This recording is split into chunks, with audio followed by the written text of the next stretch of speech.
Hello, I'm Mark. Welcome to The Book Thing, and today we're talking about Equal Rites by Terry Pratchett. Smith picked up a hammer from his bench, looked at it as though he'd never seen it before, and put it down again.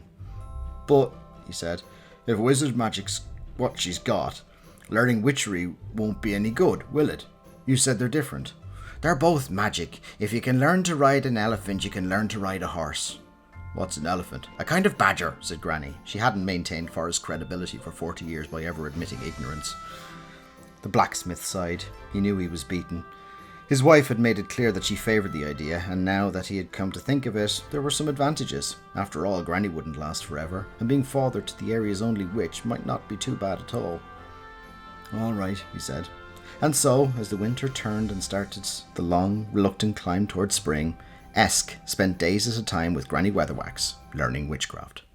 Equal Rites is Terry Pratchett's third Discworld novel, and it's the first one that it's not about Rincewind the Wizard touring around the disc with Two-Flower. This is a story that asks the question, can a girl be a wizard? The story starts off in the land of Lancre, where a dying wizard, Drumbillet, is trying to find a successor to take over his staff when he dies. Wizards are traditionally the eighth sons of eighth sons, 8 being the magical number on the disc, and he travels to the town of Badass, where the local blacksmith is expecting his 8th child. Drumbillet passes on his staff to be given to the son when it's born, and then passes away. However, it isn't the smith's 8th son that's born, it's his first daughter, and she becomes the inheritor of the wizard's staff. And this is her story. This is the story of Eskarina Smith and whether or not she can become a wizard.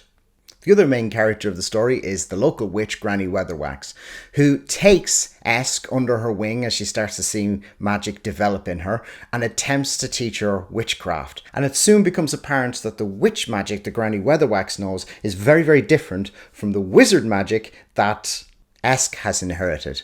So, having failed to train her as a witch, Granny takes it upon herself to bring her to the Unseen University at Ankh-Morpork. Along the way, they get separated, and Esk meets up with another hopeful Unseen University student, Simon, who's got some very strange ideas about magic as well. And then this is her story about attempting to become a wizard. Equal Rites, at its core, is a really clever story about girls should be able to do what boys can do, especially if the girls can do it better. Meeting the character of Granny Weatherwax for the first time, who becomes a real mainstay character throughout the Discworld series, is so much fun. And she really arrives on the page almost fully formed. It really feels like Terry Pratchett knew exactly who this woman was before ever putting pen to paper.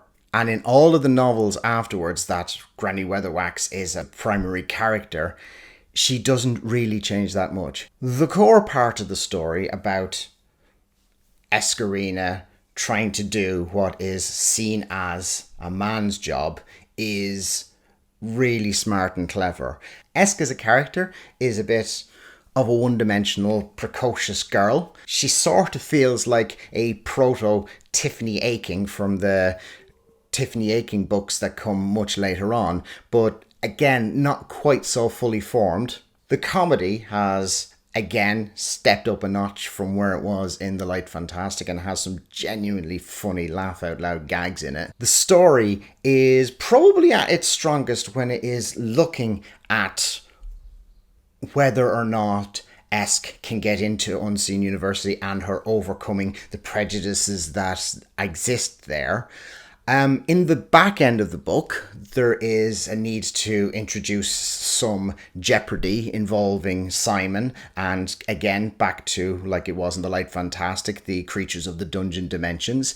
That part of the book is less successful, and it feels like it's just trying to increase the jeopardy towards the end and building to a climax, but it doesn't feel like it particularly organically fits the story. I've gotten better at rating books out of 5, so this is a solid 3.5 stars, 3.49 to be precise. The reason I know that precisely is because I've come up with a new method of doing my 5-star ratings, and if you want to see my video on how I've done that, I'll leave a link on the screen. But it's a solid improvement from The Light Fantastic, and it just goes to show that at this stage, Terry Pratchett was just going from strength to strength, and the Discworld was feeling much more like a real and tangible place with every story that he wrote.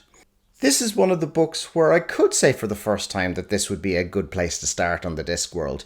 The stories about the witches are genuinely some of the best in the whole series, and this is the first one that introduces Granny Weatherwax. It doesn't have the full cast of witch characters, but it does have Granny Weatherwax, and she does, like I say, arrive on the page fully formed, and she remains, right up until the end of the series, one of Terry Pratchett's best characters. This was book number 3, or 4 if you count Strata, of my full reread of the Discworld series. If you'd like to see me do some more of these, please consider subscribing. And the next one in this series will be book 4, or 5, which is my very old and battered copy of Mort, which is, a lot of people would say, probably the first really, truly great Discworld story. So I really hope you come back to have a look at that one. I hope you enjoyed the video. Thank you very much for watching, and I'll see you next time. Take care.